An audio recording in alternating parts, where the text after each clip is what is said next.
9 évidences que normalement tous les humains enregistrent dans leur mémoire, puisque c'est tellement évident. Mais, ce que vous allez constater, que la majorité d'entre nous n'arrive pas à les graver dans leur mémoire. Ça veut dire quoi? Ça veut dire que la majorité d'entre nous savent la chose, mais n'arrivent pas à les utiliser dans leur réflexion. Alors, tout ce qu'on va faire ensemble là, c'est des choses que vous devez graver dans votre mémoire. C'est-à-dire que votre but dans cette séance, ne pas faire partie de ces gens-là.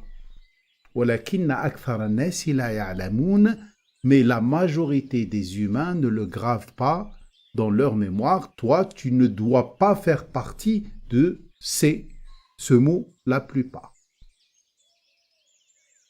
Fais partie de cette minorité qui a gravé cela dans sa mémoire. D'ailleurs, si vous gravez les 9 là dans votre mémoire, ça y est, vous avez connu le salut. Commençons par la première. Un seul dîn, créance universelle. Dans Sourate Ar-Rum, la Sourate 30, Allah dit Fa'aqim wajhaka lid-dini hanifan, structure ta direction pour honorer une seule créance. Et tu es en mode hanif, c'est-à-dire le mode Ibrahim. Tu n'as aucun autre attachement, tu as des comptes à rendre qu'à Allah. Et il te dit que ce dîn, c'est fitrat Allah illati fatara an-nas alayha. C'est la nature même des êtres humains, leur nature saine. Allah, il respecte leur nature saine. La tabdila li khalqillah, et personne ne peut changer cette nature saine. Dhalika ad-din al-qayyim, voilà la créance qui est de grande valeur et qui ne peut que te structurer dans la valeur et ne peut que donner à ta structure une valeur. Malheureusement, la majorité des humains ne le gravent pas dans leur mémoire. Revenez dans toutes les séances trésors du Coran qui parlent de cette notion de dîn. Quelle est la créance d'Allah? Quel est le dîn d'Allah? Le dîn universel d'Allah. Et là, vous allez mieux comprendre ce que je suis en train de vous dire. La logique dit, si je viens vers toi, je te dis, je n'attends que toi, que cette chose qui est toute simple. Pourquoi tu l'accomplis? Pourquoi tu veux plus? C'est logique, non? Normalement, toutes ces choses-là qu'on va voir, les 9, vous allez constater une chose extraordinaire. C'est que, normalement, c'est ça ce que les humains doivent enregistrer bien dans leur tête. Il y a un créancier, un banquier par exemple, qui te répète tous les jours. Et il te dit, écoute, je t'ai donné de l'argent, je n'attends rien de toi. Simplement, utilise cet argent dans le cadre des principes de la banque. Et si tu as besoin d'autre chose, tu ne fais recours qu'à moi. C'est beau ça, non? Vous risquez d'oublier ce genre de contrat? Non. Ah ben écoutez, c'est ça ce qui est paradoxal. La majorité des humains oublient ce contrat avec Allah. Puisque finalement, c'est ça le contrat. Iyaka na'budu wa iyaka nasta'in. Je n'attends rien de toi. Je te donne la possibilité de gagner une vie éternelle en vivant tranquille ici sur terre, ça veut dire une belle expérience. Je te donne tout, je te subventionne, je te prends en charge, etc. Je te défends, tout ça, à condition que tu laisses exprimer ta nature humaine saine dans le cadre de mes valeurs et à être humain. C'est ça ce qu'il nous dit Allah. Et quand tu as besoin de quelque chose, ne fais recours qu'à moi. Et ne laisse personne t'asservir. Voilà le contrat initial. C'est un contrat, on peut le dire, inoubliable normalement. Malheureusement, la majorité des humains ne le gravent pas dans leur mémoire. Là, il nous explique comment ça se passe. Pourquoi les humains oublient. Ils naissent, comme il le dit comme il le dit, une parole attribuée au prophète Mohammed alayhi salam qui dit « Yuladul mawludu ala al-fitra » Chacun de nous va naître selon sa nature humaine saine. فَأَبَوَاهُ يُهَوِّدَانِهِ أَوْ يُنَصِّرَانِهِ أَوْ يُمَجِّسَانِهِ C'est ses parents qui vont lui donner telle ou telle religion humaine. Et justement, c'est ça ce qui nous arrive à nous tous. Dès notre jeune âge, et nos parents, ils le font eux aussi spontanément. Pourquoi ? Puisqu'ils font partie de la plupart des humains qui n'ont pas gravé cette réalité qui a un seul dîn, créance universelle. Simplement, ils ont entendu de la bouche de leurs parents que ça fait partie du dîn, ça fait partie de la créance. Fais ci, fais ça, ne fais pas ci, ne fais pas ça.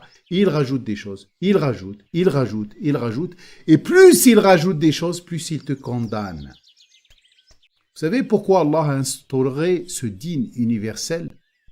C'est-à-dire ta seule limite, c'est les valeurs divines. Puisqu'il veut que tu appliques La ilaha illallah. Aucun commandeur, j'ai aucun commandeur, je suis libre comme le vent. Et toujours je le répète ça. Je suis libre comme le vent. La ilaha. C'est-à-dire j'ai pas de commandeur. Si on traduit La ilaha, ça veut dire j'ai pas de Dieu.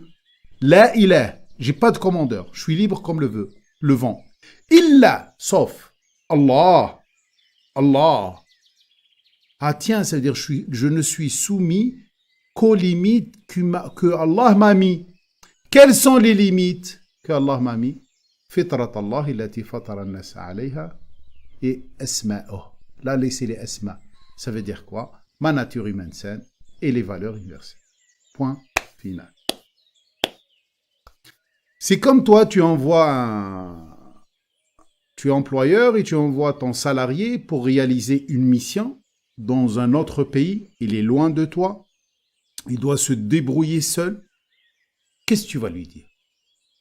Est-ce que tu as intérêt de lui préciser, de lui écrire, écoute, tu arrives à l'aéroport à 17h12, 17h55, tu dois être à l'hôtel, 17h, 18h10, tu dois prendre ta douche, 18h30, tu dois descendre en bas à la réception, à 19h, tu dois téléphoner à telle personne, et tu le condamnes comme ça avec un planning strict qui l'empêche finalement de réaliser sa mission. Ou tu as intérêt à lui dire, écoute, voilà ta mission, agis dans le cadre de la mission et dans le cadre de respect des valeurs de l'entreprise. C'est clair ça ou non ? C'est simple ça. Et ce qui est bizarre, la majorité de ceux qui font ce genre de travail, qui sont souvent missionnés par un employeur ou une entité, respectent à la lettre cela. C'est-à-dire, même eux, quand on commence à leur rajouter des restrictions, ils vont dire « Oh, là, je ne peux pas agir, je ne peux pas accepter cela. » Par contre, dans la religion d'Allah, dans la créance d'Allah, dans le contrat avec Allah, eh bien, écoutez, on l'accepte volontiers. Halal, haram, obligé, fais ci, fais ça se fait comme ça se fait pas comme ça. Ils sombrent dans les détails. Les humains, ils veulent ça. Alors que, normalement, un seul dîn, une créance universelle qui se base, comme on l'a dit tout à l'heure, sur ta nature humaine saine et, bien sûr, les valeurs divines. Deuxième chose, les messagers et prophètes ne sont pas des commandeurs. C'est-à-dire, tous les messagers, quand ils viennent voir les gens, qu'est-ce qu'ils leur disent ? Ils leur disent, écoutez, nous portons juste un seul message. La ilaha illallah. Rien d'autre. Rien d'autre. La ilaha illallah. Aucun commandeur à part Allah. Et ils leur disent, respectez votre nature humaine saine dans le cadre des valeurs universelles. Point final. Après, bien sûr, ces messagers agissent dans leur vie normale, s'élèvent, etc., pratiquent certaines choses, et les humains prennent ces choses-là comme venant directement d'Allah, et en plus, ils les concernent. C'est-à-dire, c'est des choses, on dirait, ils vont les considérer comme une obligation, et ils rajoutent à leur créance initiale, qui est toute simple, une autre créance.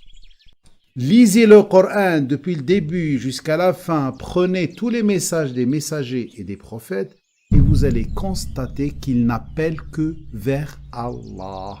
Ils ne viennent pas dire aux gens, obéissez à nous. Il leur dit, allez dans notre sens et suivez le message qu'on porte d'Allah. C'est clair, c'est un porteur de message.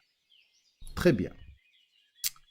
On revient à la troisième évidence. C'est lui le créateur admirable et c'est lui le commandeur admirable.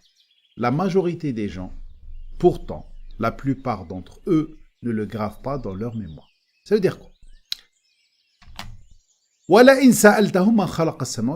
Si tu leur poses la question, qui a créé les cieux et la terre? Qu'est-ce qu'ils vont dire? C'est une évidence. Ils vont te dire, c'est Allah qui a créé.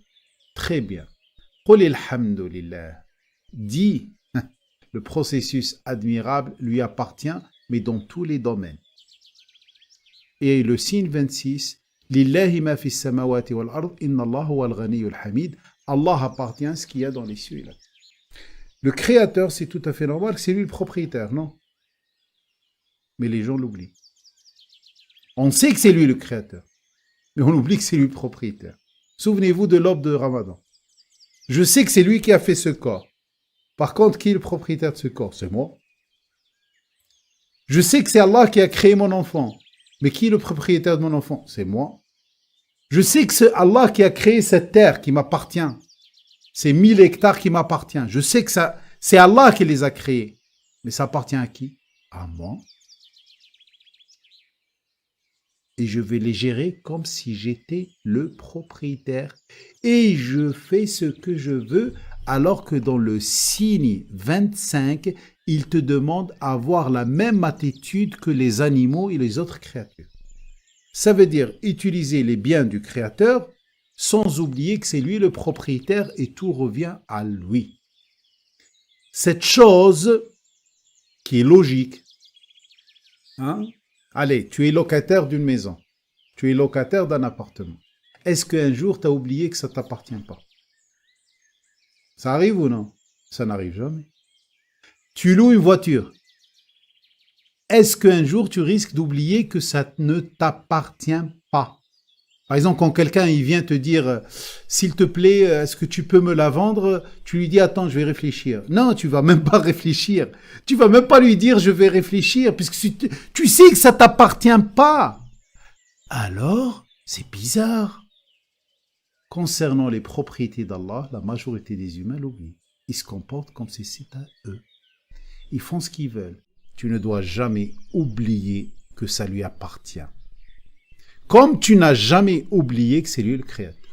C'est logique. Mais la majorité des humains ne le gravent pas dans leur mémoire et l'oublient souvent. Alors, je répète, graver dans la mémoire, ça veut dire quoi? Ya'lamoun al-ilm, c'est quoi l'ilm? L'ilm, c'est que tu enregistres une information et tu arrives à la sortir au bon moment. Par exemple, tu enregistres l'information que la voiture qui est entre tes mains là, tu l'as louée pour une semaine. Tu l'as enregistrée, tu l'as louée, c'est pas à toi. D'accord? Et quand quelqu'un te dit « Ah, combien ?» Tu lui dis « Non, non, c'est pas moi. » C'est-à-dire, instantanément, tu sors cette information-là. Si tu n'arrives pas à sortir cette information instantanément et tu te comportes comme si ça t'appartient, ça veut dire quoi? Tu ne l'as pas gravé dans ta mémoire. C'est ça, le sens. Très bien. 4. La liberté et la paix n'existent qu'auprès d'un seul commandeur. Je peux rajouter le bonheur aussi. La majorité des humains aiment quoi? Allez, aiment leur liberté, aiment être tranquille, la paix, et aiment tout ce qui est confort, tout ce qui est sécurité, tout ce qui est bien-être, toutes ces choses-là. Ils la cherchent depuis leur enfance jusqu'à qu'ils meurent, ils cherchent ça. Ils cherchent la liberté et la paix, la sérénité. Le problème, c'est quoi? C'est que ça ne peut exister qu'auprès du propriétaire. Et aussi, ça ne peut pas exister si tu as plusieurs commandeurs. Non? Comment veux-tu être tranquille alors que tu as plusieurs employeurs? Tu deviens comme un dingue, comme un fou. On est d'accord. Alors, quand on te dit, viens viens, tu vas travailler dans une entreprise où tu as commandeur 1, patron 2, patron 3, patron 4. Et on te dit que tu vas trouver ta liberté et ta paix. Tu vas les croire? Ben non, tu vas pas les croire. Ça veut dire que c'est quelque chose tellement évident que tu ne peux pas être libre ni en paix si tu as plusieurs commandeurs. Et c'est ça ce que dit Allah Azza wa Jalla ici. Eh ben, il dit Alhamdulillah, le processus admirable appartient à Allah. Ça veut dire qu'Allah ne va pas se tromper dans ce processus. Sûr et certain, il ne va pas te laisser te soumettre à plusieurs commandeurs. C'est logique, non? Allah, il aime bien ta liberté et ta paix. Mais la majorité des humains l'oublient et ils croient que Allah les a soumis à plusieurs commandeurs. C'est pour ça que je suis toujours en paix quand je me limite à ces commandements. Pose la question, est-ce que tout ce qui concerne ma créance existe dans ce Coran? Et ils vont te dire oui. S'ils te disent non, c'est grave, non? Ils le savent, c'est grave, très bien. Moi, par précaution, je vais me limiter à ça. Pourquoi? Puisque ceux qui étaient avant nous, et Allah nous donne l'exemple, et même eux, ils les insultent jour et nuit. Ils disent, quand tu leur demandes, tu leur dis, quelles sont les erreurs des juifs, des chrétiens? Ils te disent, ah ouais, parce qu'ils ont reçu la Torah, ils ne sont pas limités à la Torah. Ils ont inventé autre chose, la Kabbale, etc., le Talmud, etc. Ah ouais, c'est des égarés, machin, etc. Ils ont attribué à Moussa des paroles. Et c'est comme ça qu'ils vont te le dire. Bah, tu dis, dans le signe, regardez, le signe 25, il te dit cela. Ceux qui étaient avant eux, ils ont déformé cette réalité, alors ils ont reçu la correction, d'où ils ne se sentent pas. Imaginez, par exemple, moi, des fois, quand je lis des paroles attribuées au prophète, je dis, Allah, comment je peux vérifier cela? Comment je peux vérifier que c'est vrai? D'accord? Pourquoi? Puisque tout le monde sait que tout ce qu'on a reçu du prophète, ça a été dit avec les mots de celui qui a transmis la parole. C'est-à-dire, c'est pas exactement la même parole. On l'a transmis dans le sens, on va dire. S'il est mort, comment il peut se défendre? Il dit, moi, j'ai pas dit ça. C'est pour ça lui-même, il dit, ah, wahad al-Qur'an. Ce Coran, c'est lui le seul témoin entre moi et vous. Si j'ai dit quelque chose qui est contradictoire à ce Coran, jetez-le. Thumma innakum, vous, le jour de l'Qiyamah, le jour de la résurrection, inda rabbikum taqtasimun, vous allez vous disputer, c'est-à-dire, tu vas trouver le prophète, tu vas trouver ceux qui lui disent, tu nous as dit, il dit, moi, j'ai pas dit. j'ai pas dit, je me désavoue de vous. D'ailleurs, un verset, il dit, je me désavoue de vous. Vous avez dit que j'ai dit, moi, j'ai pas dit. Moi, je crains Allah. Très bien. 5. Le terme du compte à rebours n'est connu que par Allah. On t'interroge sur le compte à rebours, sur ça. Quand ça va arriver? قُلْ إِنَّمَا عِلْمُهَا عِنْدَ رَبِّي. Il n'y a que Allah qui a enregistré cela, qui est capable de le dire. C'est le responsable de mon évolution. لَا يُجَلِّيهَا لِوَقْتِهَا إِلَّا هُوَ. C'est lui, au bon moment, il va envoyer des signes qui vont dire qu'elle va arriver. Personne ne peut le connaître. لَا تَأْتِيكُمْ إِلَّا بَغْتَةً. Elle ne vient que par surprise. C'est clair? Par contre, Allah Azza wa Jal, il va choisir une partie de l'humanité qu'il va prévenir, mais juste avant. قُلْ إِنَّمَا عِلْمُهَا عِنْدَ اللَّهِ. Répète et dit, il n'y a que Allah qui peut connaître ça. Mais, je prépare mon vaisseau de Noé. Ça veut dire, je me prépare à cet instant-là, puisque je sais que ça va arriver, et Allah, il a donné l'ordre à Noé de le préparer. Très bien. 6. La promesse d'Allah est une vérité durable. Mais pourtant, la plupart des humains ne le gravent pas dans leur mémoire. Allah ne faille jamais à sa promesse. Par exemple, si tu nies, tu vas recevoir une correction. Allah t'a donné une promesse que Pharaon va périr. Comment tu peux douter un instant qui peut durer? Wa'ad Allah. C'est pour ça que je vous dis que la majorité des humains ne le gravent pas dans leur mémoire. Par exemple, Allah, il t'a dit, c'est moi qui te soigne.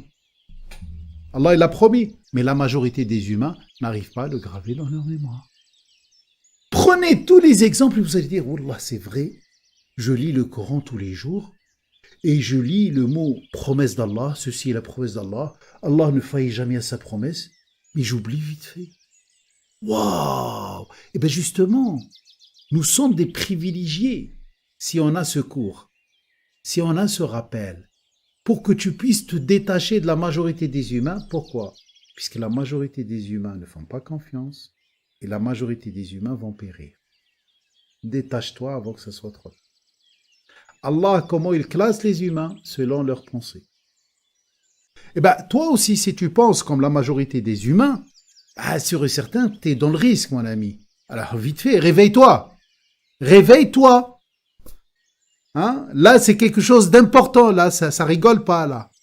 D'accord? C'est comme des fois quand tu as quelque chose de grave et tu n'arrives pas à t'endormir, puisque, voilà. Là, préoccupe-toi de cette notion. Et à chaque fois que tu lis dans le Coran maintenant qu'il y a une promesse d'Allah, eh bien, écoute, Allah ne manque jamais à sa promesse.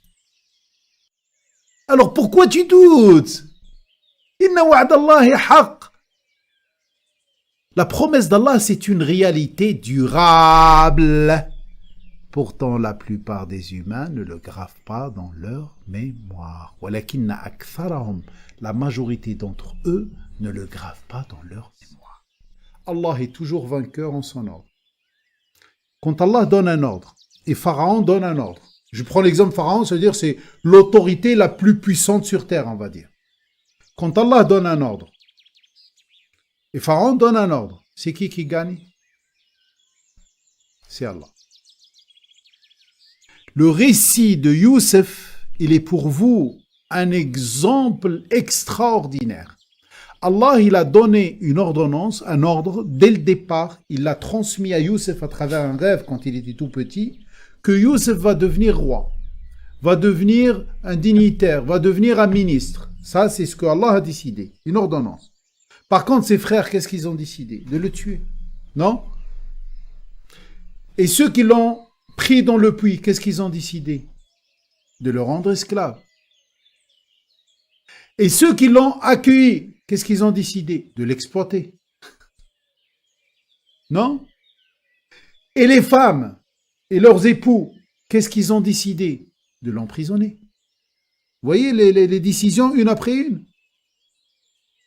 Et celui qui est sorti de prison, que Youssef lui a dit, parle au roi de moi. Il est parti travailler chez le roi. Qu'est-ce qu'il a décidé? Inconsciemment, de ne rien dire. Mais c'est qui a gagné à la fin? Quelle ordonnance est appliquée à la fin? L'ordonnance d'Allah. Alors, Allah est toujours vainqueur en son ordre. Rel et birl. Il est gagnant. Alors, quand tu choisis ton camp, tu choisis qui? Choisis Allah. Même si tu vois dans l'ambiance là, actuelle, tu vois des puissances, tu ne peux pas savoir ce qui les attend. Et tu ne peux pas savoir comment ça va se retourner contre eux, puisque Allah a donné une ordonnance qui s'appelle « Innal arda yarithuha ibadiya salihun ». C'est ça. La terre sera héritée par mes fidèles obéissants intègres. Point final. Retour à la ligne. Et écrit « La ilaha illallah » aucun commandeur, à part Allah. Wallahu ghalibun ala amri. Alors, pourquoi tu vas faire recours à quelque chose qui ne correspond pas à ce que dit Allah? 8. Allah prend en charge tout être humain s'il ne se considère pas autosuffisant. C'est-à-dire, si tu ne te considères pas autosuffisant, Allah te prend en charge. Dans tous les domaines de ta vie. C'est une promesse d'Allah. La majorité des humains ne l'enregistrent pas dans leur mémoire. قُلْ إِنَّ رَبِّي يَبْسُطُ الرِّزْقَ لِمَنْ يَشَاءُ وَيَقْدِرُ وَلَكِنَّ أَكْثَرَ النَّاسِ لَا يَعْلَمُونَ. Limite-toi à dire que le responsable de mon évolution, c'est lui qui décide d'élargir rizq, ça veut dire les subventions, liman yasha, pour celui que Allah fait le choix de le servir, et celui aussi qui a fait le choix d'être servi par Allah. C'est ça la condition. C'est-à-dire, il faut que tu fasses le choix, que c'est Allah qui te subventionne. Pourquoi? Puisque tant que c'est lui ton commandeur, tant que c'est lui ton employeur, on va dire, tu dois faire le choix que c'est lui qui te subventionne.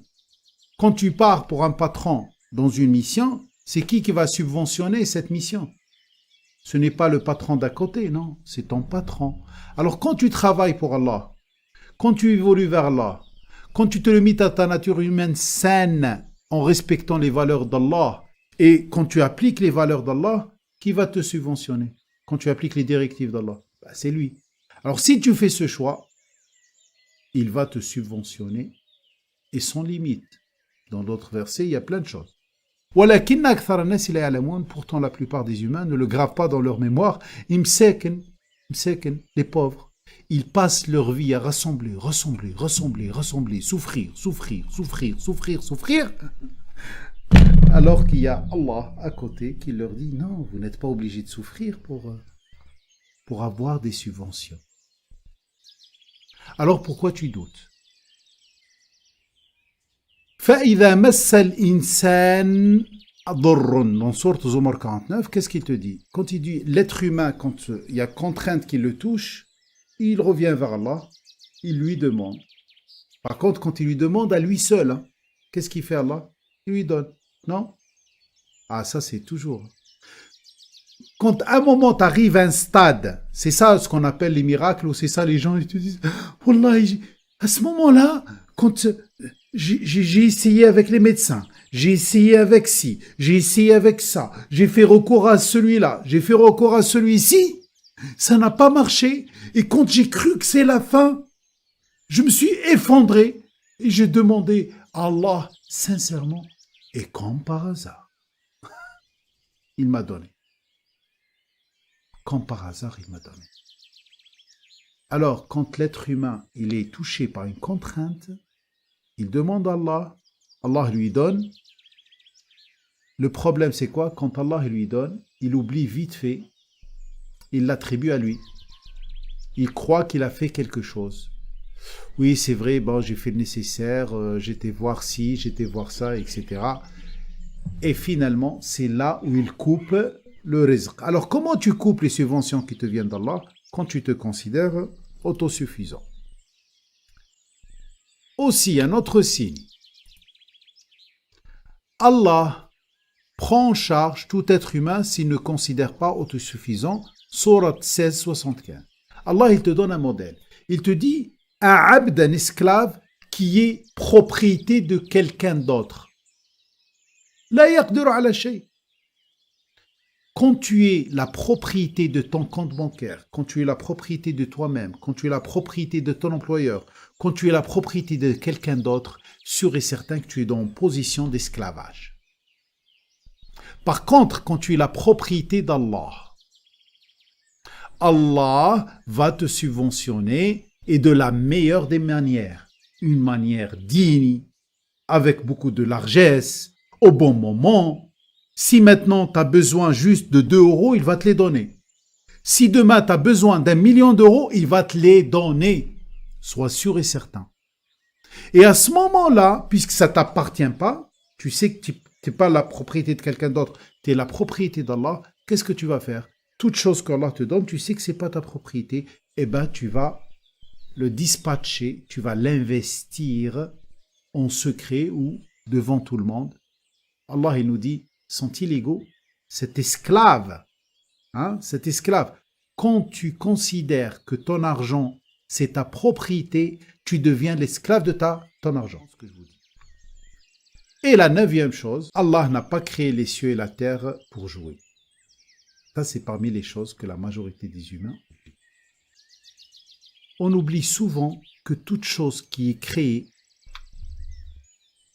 sûr et certain que Allah l'a fait pour une raison. Quelle est cette raison? Tu vas me dire, quelle est cette raison? Pour quelle raison? je veux te dire la raison, c'est ta mission. C'est toi, pour que tu puisses évoluer. Y compris le soleil, y compris le soleil. Y compris la lune, y compris la lune. Mais autre chose auquel les humains, la majorité, oublient, ils ne le gravent pas dans leur mémoire, c'est que toute chose qui existe dans ton environnement, Allah l'a fait exister pour te faire évoluer. Et c'est un message pour toi. Et c'est quelque chose qui est utile pour toi pour que tu évolues. Malheureusement, souvent, on l'oublie. Pourquoi? Puisque la majorité oublie qui est le créateur. C'est-à-dire, c'est comme toi, par exemple, tu es invité dans un palais merveilleux, hein, et tu vas agir en oubliant le propriétaire du palais. Et en oubliant pourquoi il t'a mis cette salle, pourquoi il t'a donné cette chambre, pourquoi il t'a mis cette chose, pourquoi il t'a mis cette chose, etc. Tu l'oublies. C'est pas logique, normalement. Non? C'est pas logique. Hein?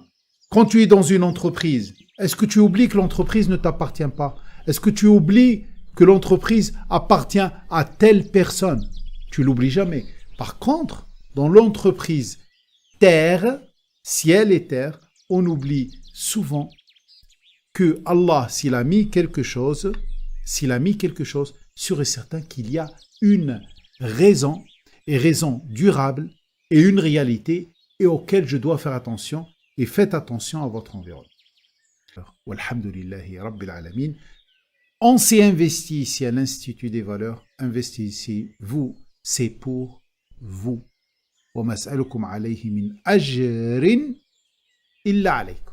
C'est-à-dire, je ne vous demande pas de salaire, je vous demande d'investir pour vous. C'est pas pour nous.